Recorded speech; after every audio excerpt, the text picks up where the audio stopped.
Nosso estudo de hoje está na carta aos Efésios, capítulo 6, versículo 20. Paulo fala o seguinte: pelo qual sou embaixador em cadeias, para que possa falar dele livremente como me convém falar. Emmanuel vem comentar na lição 53 do livro Pão Nosso, em cadeias. Observamos nesta passagem o apóstolo dos gentios numa afirmativa que parece contraditória à primeira vista, porque Paulo alega a condição de emissário em cadeias e simultaneamente declara que isso ocorre para que possa servir ao evangelho livremente quanto convinha. O grande trabalhador dirigia-se aos companheiros de Éfeso, referindo-se à sua angustiosa situação de prisioneiro das autoridades romanas. Entretanto, por isso mesmo, em vista do difícil testemunho, trazia o espírito mais livre para o serviço que lhe competia realizar. O quadro é significativo para quantos pretendem a independência econômico-financeira ou demasiada liberdade do mundo, a fim de exemplificarem os ensinamentos evangélicos. Há muita gente que declara aguardar os dias da abundância material e as facilidades terrestres para atenderem ao idealismo cristão.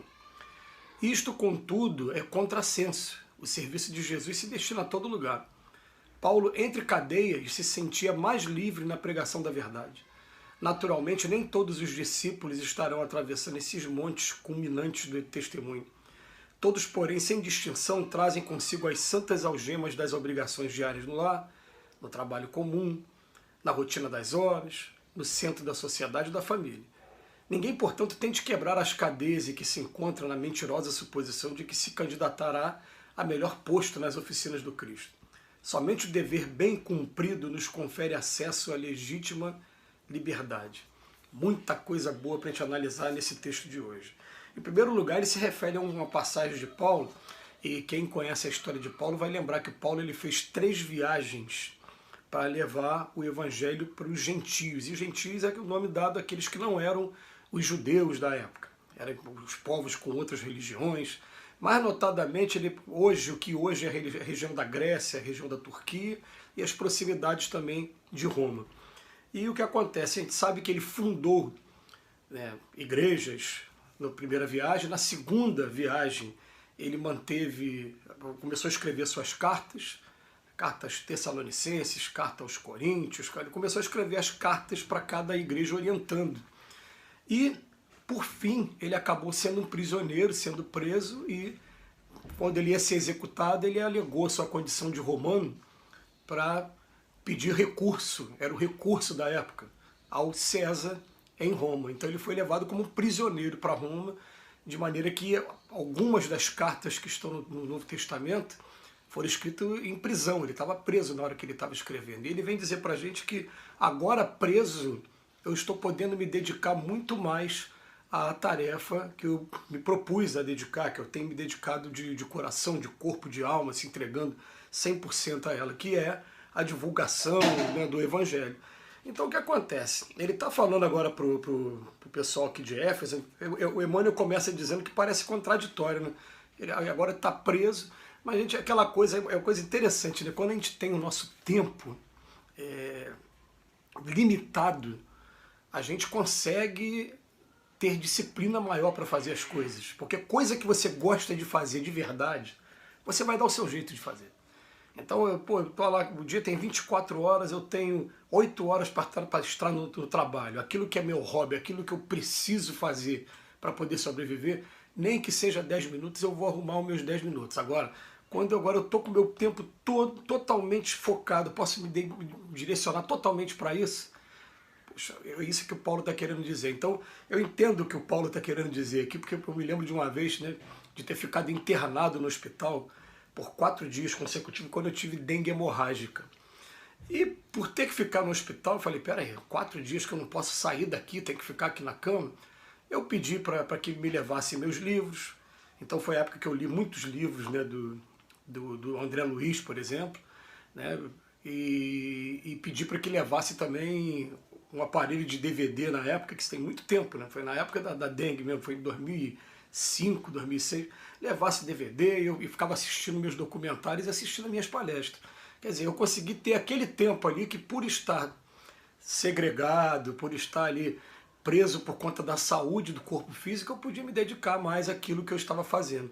Isso acontece também né? Quando você tem que cumprir expediente, o teu expediente é de 8 às 5, como é da grande maioria dos brasileiros, e dá 3 horas da tarde você já terminou de fazer o que você tinha que fazer, e você fica pensando, meu Deus, ainda tenho 2 horas pela frente, não posso sair antes, que eu tenho que bater meu ponto 5 horas. O que eu vou fazer das 3 às 5?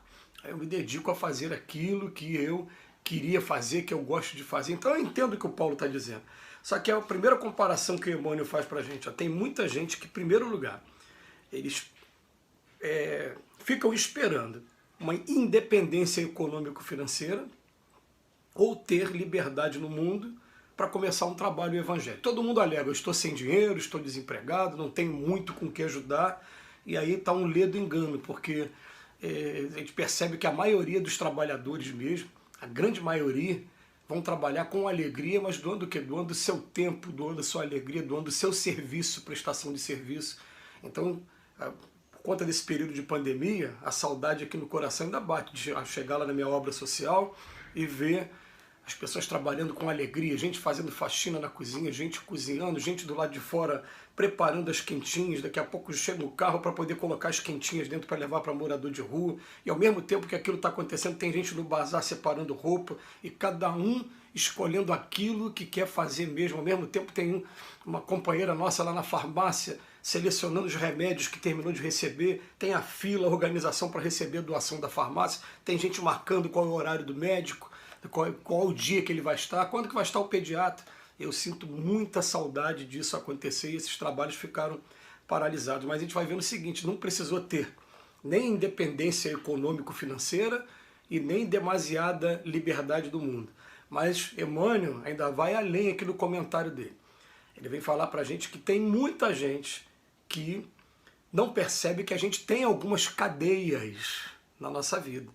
E fala, quais são as cadeias? São as cadeias das obrigações que a gente tem no lar, como pai, como filho, como mãe, como esposa, no trabalho comum, na rotina profissional, na rotina das horas, no centro da sociedade e da família. Nós temos as nossas obrigações.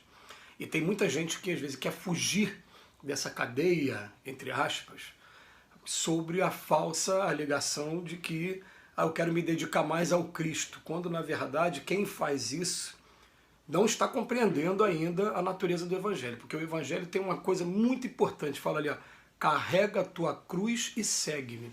Então em momento nenhum a gente vai ver no Evangelho falar assim, ó, abandona a tua cruz e vem me seguir, não é? Carrega a tua cruz e segue-me. Por quê? Porque antes da gente nascer, a gente já foi designado lá, já sabia que essa atividade ia acontecer com a gente, falou, ó, você vai receber daqui a pouco um filho que precisa da sua atenção, ou os filhos, uma casa que vai precisar da sua atenção, você vai trabalhar com isso, com aquilo, aí chega aqui, eu vou abandonar minhas tarefas, querendo dizer que eu vou trabalhar com Jesus. Então, pelo contrário, a gente vai administrar o nosso tempo, porque, olha bem, um exemplo muito simples que fica aí de maneira, às vezes, oculta para muitos estudiosos, é que Jesus estava o tempo todo na casa da mãe, da sogra de Pedro.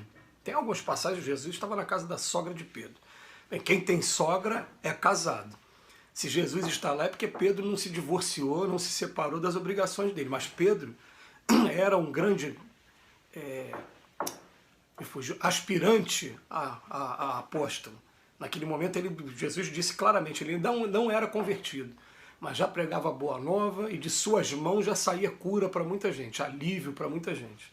Quando ele se converteu mais tarde, ele se entregou lá à Casa do Caminho, à Mansão do Caminho, e a gente pega aqui muito pertinho da gente Chico Xavier, né, que ele vem uma frase maravilhosa do Chico. Chico fala assim, só em 1959, quando todos os meus irmãos menores cresceram, tomaram suas responsabilidades, seus empregos e tomaram sua vida, é que eu me considerei agora dispensado das obrigações com família. Aí eu resolvi me mudar, ele se mudou de Pedro Leopoldo para Uberaba. Foi morar em Uberaba e deu continuidade à vida dele. Mas enquanto tinha alguém sobre a tutela e sobre a responsabilidade dele, ele ficou. Ele não abandonou jamais as atividades dele. Mas é uma coisa que a gente precisa parar para pensar, né?